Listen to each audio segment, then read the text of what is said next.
Hello, it's Casa Panda and welcome to my YouTube channel. For today's vlog, hi guys!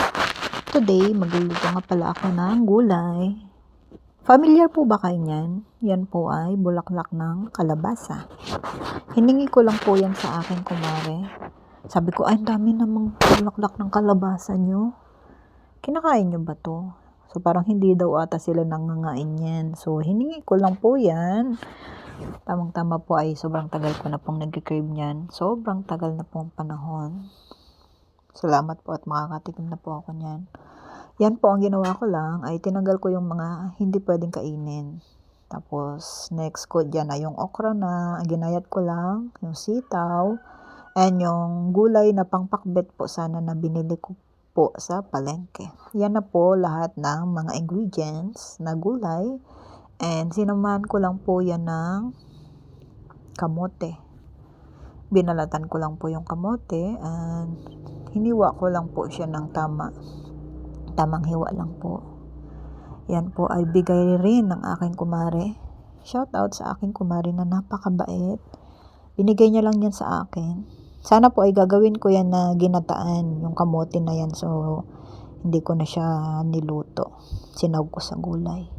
Ang next naman po ay naglagay ako ng mantika.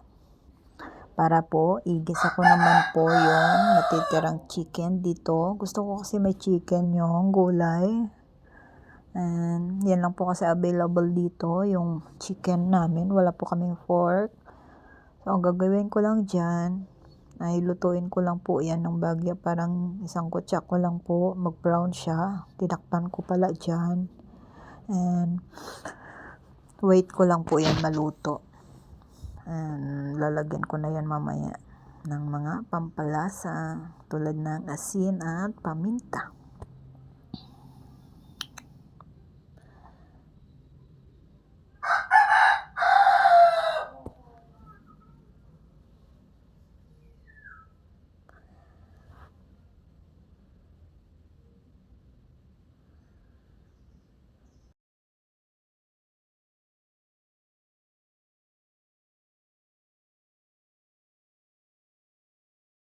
Yan po, luto na yung chicken.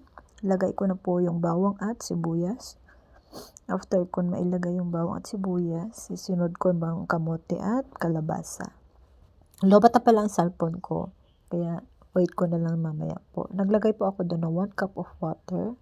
So, nung nalambot na po yung aking kamote at kalabasa, ay pwede ko na siyang ilagay din, sunod yung mga next na gulay. Tulad ng sitaw. Next ko na din dyan yung talong at okra. Yan, kompleto na yan. Naglagay uli ako ng kaunting asin. Ay, betchin pala yan. Sorry. Patis. Patis po yan ng bagoong kasi wala po akong mga alamang. Gusto ko sana alamang. Wala po kasi akong alamang. Takpan ko lang and then lutuin ko lang yung mga gulay. Sa bagyang yan ay parang luto na po yung aking gulay. Ilalagay kong panghuli po yung bulaklak po ng kalabasa. Yan na po ang final look. Final touch na natin yan kasi malapit na siyang maluto. And nilagyan ko lang siya ng 1 tablespoon na asukal. Para lang po iba naman ang lasa niya. Kasi gusto ko yung may tamis ng konti. Pero wag siyang sobrang tamis. Yan na po ang finals. Ang sarap po niyan.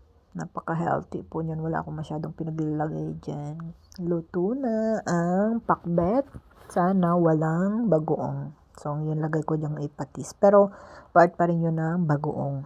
Bagoong isda nga lang po yun. Hindi siya yung bagoong alamang. Normal na nilalagay po sa pakbet.